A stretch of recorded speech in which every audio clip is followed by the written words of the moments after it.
How's it going, guys? So, social playground here, and today's topic is being yourself. So what does it mean, being yourself? We've heard this so ridiculously many times.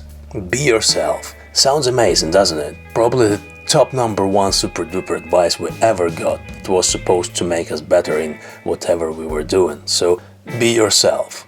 But what does it actually mean? Well, to be ourselves, we have to probably first understand who we are.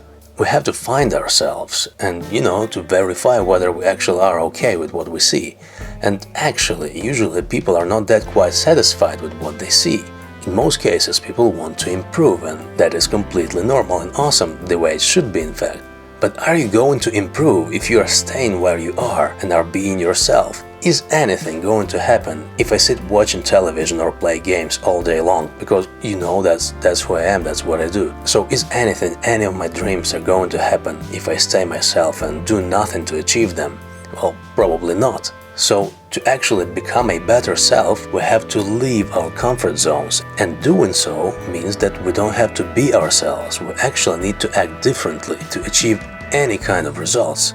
So that is what it means. You have to build yourself, and then you see whether you're going the right direction. But generally, the meaning behind the words "just be yourself" is way simpler. In other words, it just means do not pretend, do not be somebody you're not. Because if people see it, you will look ridiculous. That is what they mean by saying just be yourself, means do not pretend and don't look silly. But this advice has nothing to do with the self-development, and anytime you see it, just translate it into do not be a pretentious prick, be polite and sensible. That's all there is to that. So my advice is yes, do not over-pretend for no reason, or at least don't make it that obvious.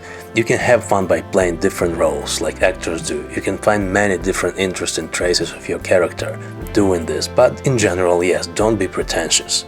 If we want to become something we are not, we have to start doing things we're not used to. Not what we think, but things that we do make us. Become a better self, and then try really hard not to degrade. So do things you're not used to, go to places you've never been to, build yourself, and you'll be able to become a person you've always wanted to be. And that is not yourself, but your better self.